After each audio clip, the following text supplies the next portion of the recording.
सबसे पहले भगवान भोलेनाथ के चरणों में प्रणाम करती हूँ, मेरा प्रणाम स्वीकार हो। आदिशक्ति माँ भवानी गौरा के चरणों में प्रणाम करती हूँ, मेरा प्रणाम स्वीकार हो। सभी देवी देवताओं के चरणों में प्रणाम करती हूँ, मेरा प्रणाम स्वीकार हो। आप सभी गुरु भाई गुरु बहनों के चरणों में प्रणाम करती हूँ, मेरा प्रणाम स्वीकार हो। गुरु भाई गुरु बहनों, आप लोगों के साथ से, आप लोगों के सपोर्ट से हमारी ये महादेव की कथा और शिव भक्तों तक पहुँचेगी और भी कथाएं शिव भक्तों तक आप लोगों के सहयोग से ही पहुँचती है। तो आप लोगों से यही निवेदन है कि कथा को ज़्यादा से ज़्यादा शेयर किया करिए ताकि महादेव की कथा और शिव भक्तों तक पहुँच सके।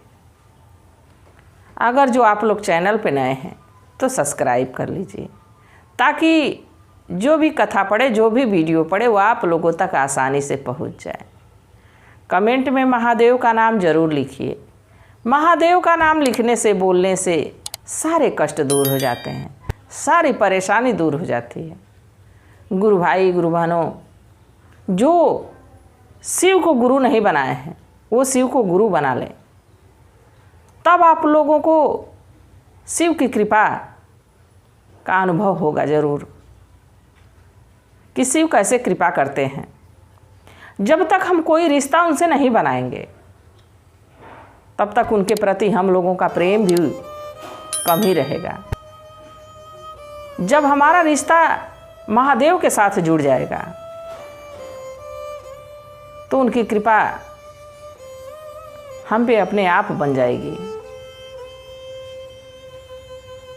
3 सूत्रों का पालन करिए, नमः शिवाय का जाप करिए, महादेव की चर्चा करिए और दया मांगिए। जब हम दया भगवान से मांगेंगे तो भगवान क्यों नहीं हमारे पे दया करेंगे। वो तो इतने दयालु हैं, इतने कृपालु हैं कि उनके मर्जी के बिना एक पत्ता तक नहीं हिलता है। तो जब हम उनसे रिश्ता जोड़ लेंगे, रिश्ता बना लेंगे, हमारे गुरु बन जाएंगे, तो जब हम प्रार्थना करेंगे, उनसे निवेदन करेंगे, उनसे अपनी अर्जी लगाएंगे, उनसे दया मांगेंगे, तो हमारे महादेव कब तक चुप बैठेंगे। हम घर में किसी काम के लिए किसी को 1 बार कहते हैं, 2 बार कहते हैं, 3 बार कहते हैं, और ये तो हमारे परम पिता महादेव, मैया पार्वती जो जगत माता हैं, जैसे कि ना मोरी मैया के बेटा ना बेटी, ना मोरी मैया के बेटा ना बेटी, वो तो है जगह महातारी जहाँ बैठे मैया हमारी। ये लोग जग के माता पिता हैं,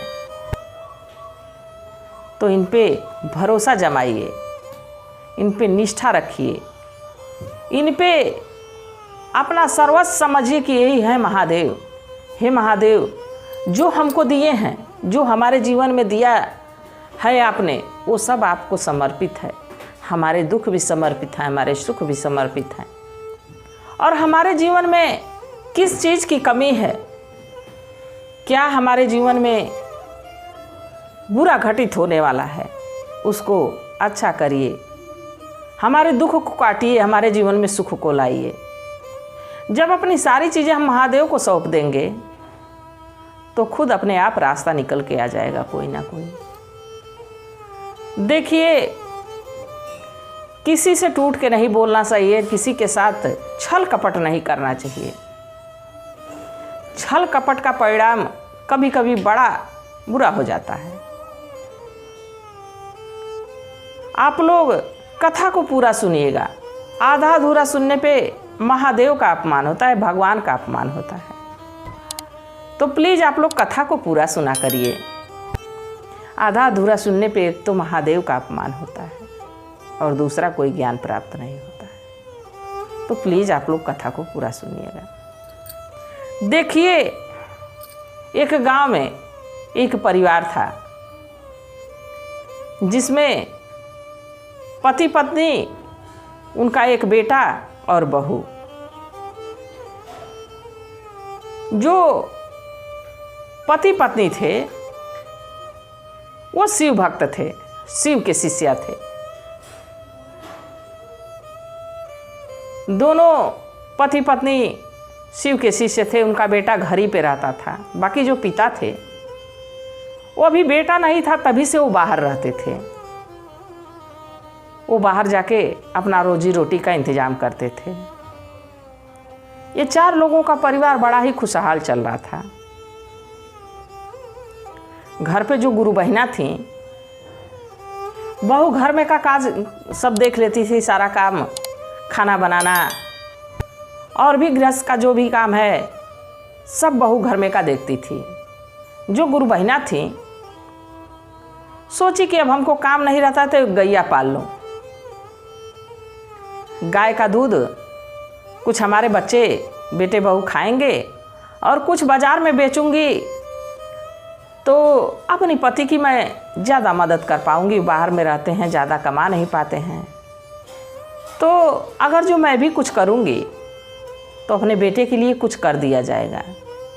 देखिए, सारे माता पिता यही सोचते हैं कि अपने बच्चों के लिए हम क्या कर दें ताकि हमारे बच्चे का भविष्य उज्जवल हो, सिक्योर हो, वो बढ़िया से रहे। सारे माता पिता सोचते हैं, चाहे वो गरीब हो या अमीर हो, चाहे वो झोपड़ी में रहता हो, चाहे वो महल में रहता हो, चाहे वो नमक रोटी खाता हो या पूड़ी हलवा खाता हो, सबकी मानसिकता यही रहती है कि हम अपने बच्चों के लिए, जो जिस लेवल से रहता है, जो जिस हिसाब से रहता है, उसी हिसाब से वो सोचता है कि हम अपने बच्चे को कुछ अच्छा कर दें। तो गुरु बहिना यही सोचती थी एक गाय पाल लें। अब थोड़ा दूध रख देती थी बहू बेटे के लिए खाने के लिए और थोड़ा दूध ले जाके मोहल्ले में बेच देती थी। और उनके अंदर इतनी सच्चाई थी कि दूध में थोड़ा भी पानी नहीं मिलाती थी। बड़ी निष्ठावान औरत थी। सोचती थी कि अगर जो व्यक्ति हम पे भरोसा करके हमसे दूध ले रहा है तो मैं दूध में पानी मिलाऊंगी तो बहुत बड़ा अपराध है, बहुत बड़ा पाप है। हो सकता है मैं जो दूध दे रही हूँ भगवान को भोग लगे, भगवान की पूजा पाठ में हो, भगवान के लिए इससे कोई कार्य होगा तो पाप किसको लगेगा? हमको लगेगा कि मैं पानी मिला के दी हूँ। तो इसलिए गुरु बहिना कभी पानी मिला के दूध नहीं देती थी। धीरे धीरे समय बीतता रहा। एक गाय से और 3-4 गाय रख ली। ज़्यादा दूध होता, ज़्यादा दूध ले जाके गांव मोहल्ले में बेच देती। धीरे धीरे समय बीतता रहा और जो भी पैसा आता उससे घर खर्च चलाती। पति का पैसा अपने पति से कहीं कि उसको अकाउंट में सेव करिए ताकि आगे चल के बेटे बहू के लिए काम आएगा। अब जो गाय के पैसे का दूध आता था उससे घर खर्च चलाती थी। दवा का इंतज़ाम हुआ, खाने पीने का, साग सब्जी का, सब कुछ का इंतज़ाम अब खुद गुरु बहिना करने लगी। और जब उससे समय मिलता तो महादेव को याद करती, महादेव की चर्चा में जाती, भजन गाती, कथा सुनाती। बड़ा परिश्रम रहती। बहुत ही खुशहाल परिवार था। बाकी कब किसकी मति भ्रष्ट हो जाए, कब किसका विचार बदल जाए। अब देखिए, एक दिन बहू क्या सोचती है। बहू के समझ में आता है कि सासू माँ का देखो दूध में थोड़ा भी पानी नहीं मिलाती हैं। अगर जो कुछ पानी मिलाती तो पैसा ज़्यादा आता है। ले जाके पूरा दूध बेच देती हैं और दूध कम ही रहता है। अगर जो पानी मिलाती तो 2 गुना दूध हो जाता है। सासू माँ को तो बिल्कुल बुद्धि नहीं है। देखिए बहू का,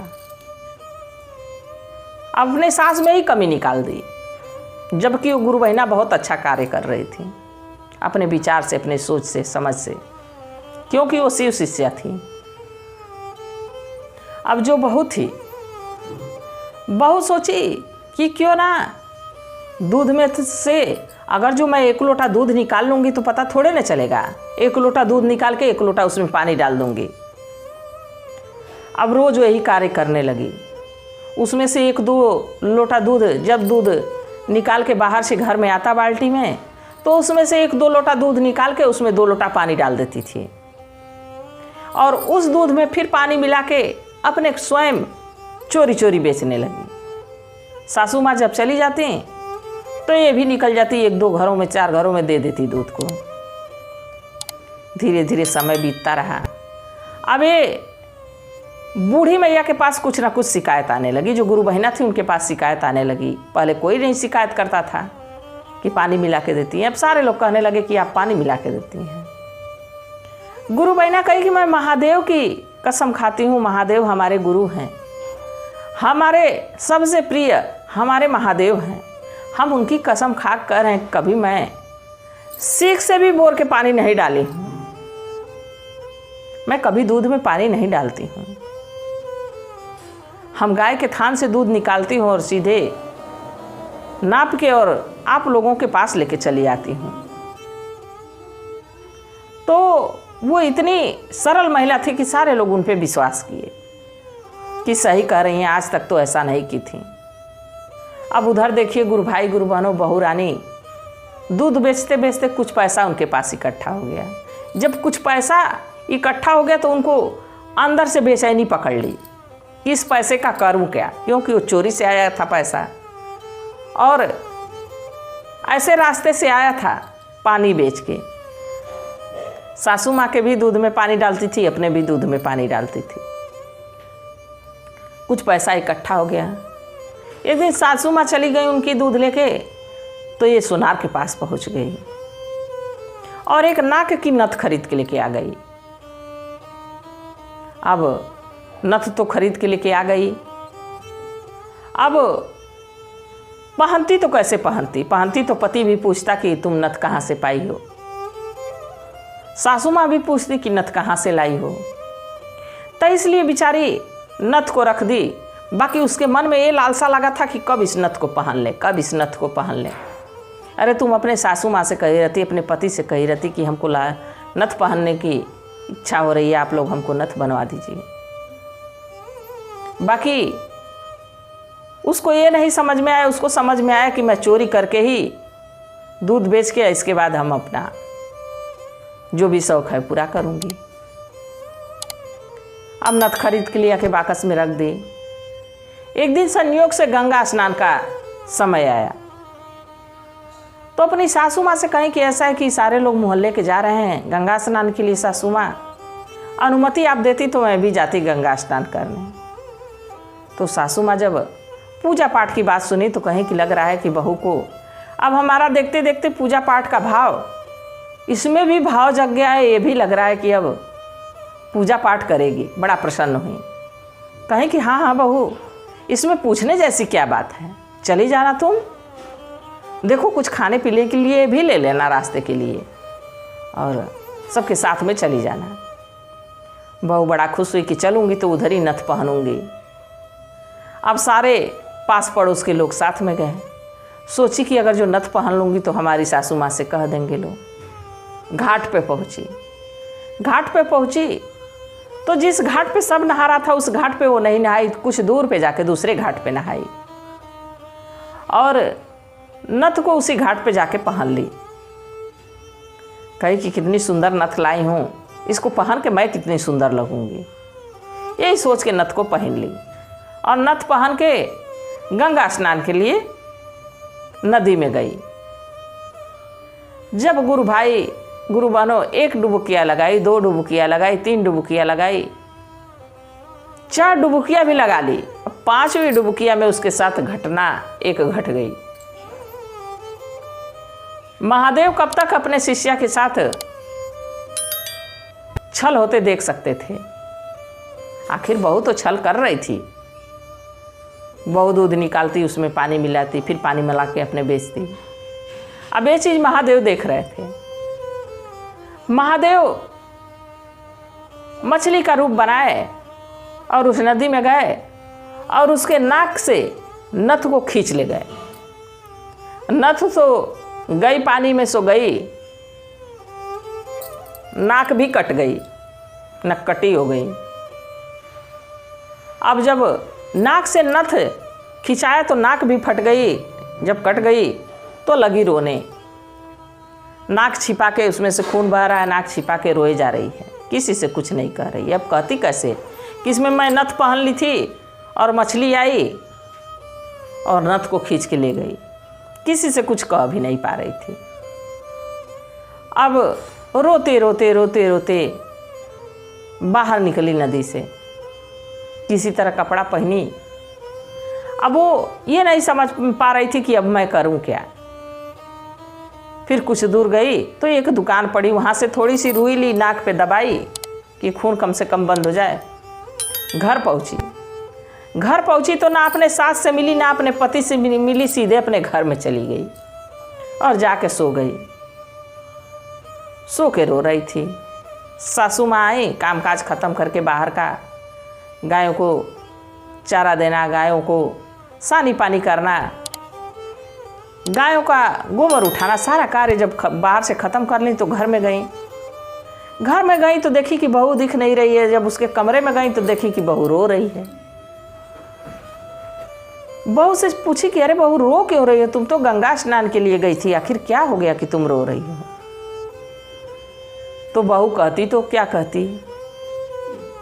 अब बहू रो रो के कैसे अपने सासू माँ से कहती है, सासू जी तुझसे छल मैंने खूब किया, सासू जी तुझसे छल मैंने खूब किया, सासू जी तुझसे छल मैंने खूब किया, सासू जी तुझसे छल मैंने खूब किया, गंगा स्नान नदी हम गए थे, गंगा स्नान नदी हम गए थे, मछरिया वो सासू नथ लेके भागी, मछरिया वो सासू नथ लेके भागी।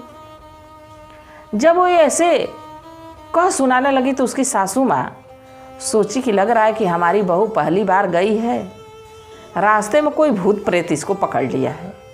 देखो तो कैसी बहकी बहकी बात कर रही है। हमारी बहू तो इतनी अच्छी है, कर ये छल किए और इसके साथ भी कुछ छल हुआ है। लग रहा है कि इसको कोई ऊपरी बाधा हो गई है, कोई भूत प्रेत इसको पकड़ लिया है। अब वो बड़ी परेशान कि आखिर इसको झाड़ फूड़ कैसे करवाऊं।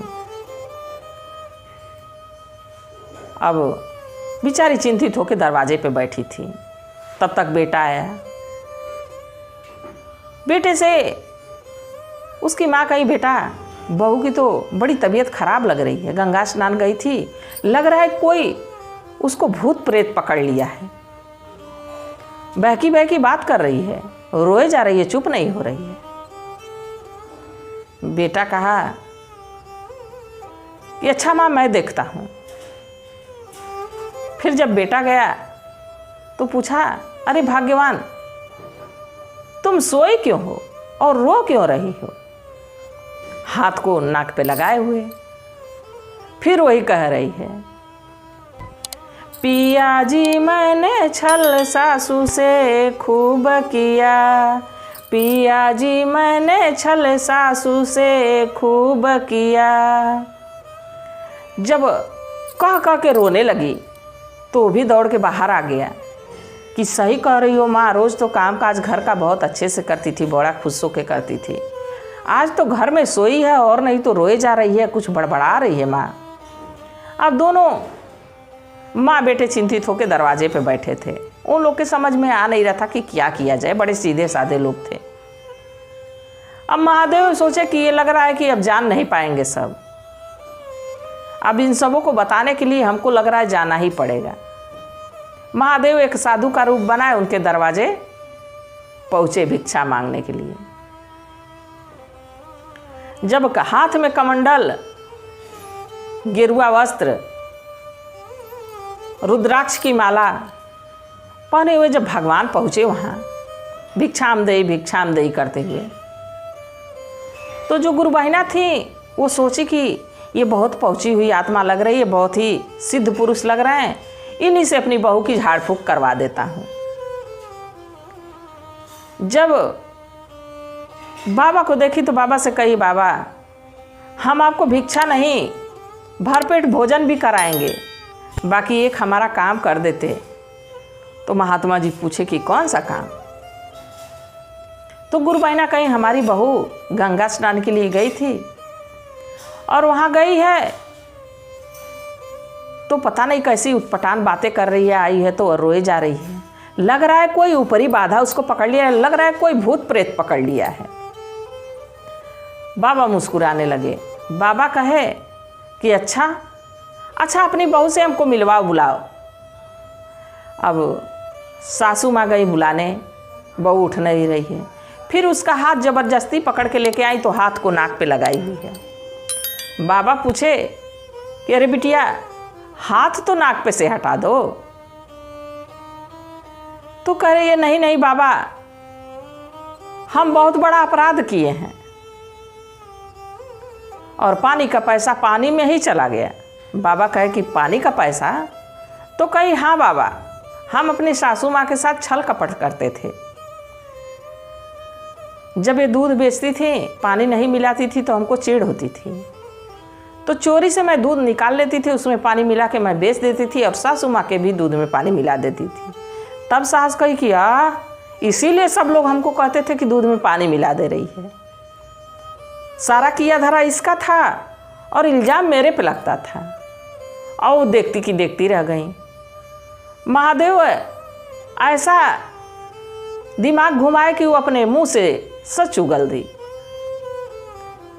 तो महादेव गुरु बहना से कहे कि भूत ये था, छल कपट था जो तुम्हारे सामने आ गया है। बाबा कहे कि तब? तो कही कि पानी का पैसा तो पानी में गया गुरुदेव महात्मा जी, बाकी हमारी नाक भी कट गई। तो महात्मा जी बताए कि जब व्यक्ति किसी के साथ छल करता है तो नाक तो कटनी ही है, जैसे सूर्पनखा की नाक कट गई। भगवान के साथ छल कर रही थी, भैया लक्ष्मण ने नाक को काट ली। तो तुम अपने सासू माँ के साथ छल कपट कर रही थी, इसलिए मछली तुम्हारी नाक काट ली। तो कही कि हाँ, हमें क्षमा कर दीजिए महात्मा जी। महात्मा जी कहे कि हम कौन होते हैं क्षमा करने वाले? तुमको क्षमा मांगनी है तो अपने सासू माँ से मांगो, जो तुमको अपनी बेटी की तरह देखती हैं, अपनी बेटी की तरह दुलार करती हैं और एक एक पैसा तुम्हारे लिए, तुम्हारे पति के लिए और तुम्हारे लिए जोड़ती हैं। जब इतना बात सुनी तो और जोर जोर से चिल्ला के रोने लगी, अपने सासू माँ का पैर पकड़ ली। माँ जी मुझे माफ़ कर दीजिए, माँ जी मुझे माफ़ कर दीजिए। माँ जी उसको उठाई, कही, बिटिया तुमको अगर जो कुछ चाहिए था तो तुम हमसे मांगती। हमारी एक ही संतान है, तुम हमारी एक ही बहू हो, तुम लोग के सिवा इस दुनिया में हमारा है कौन? और ये धन दौलत, ये जो पैसा रुपया बचाते हैं, जो गायों के साथ मेहनत करते हैं, दूध बेचते हैं, वो सब तुम लोग के लिए करते हैं। क्या हम मरेंगे तो लेके जाएंगे? उठो बिटिया, आज से ऐसा छल कपट ना करना। कही, माँ जी आज से मैं कभी कुछ बुरा नहीं करूँगी, आज से अपने आप को सुधारने की कोशिश करूँगी। देखिए, वादा कभी कामयाब नहीं होता है, बाकी कोशिश हमेशा कामयाब होती है।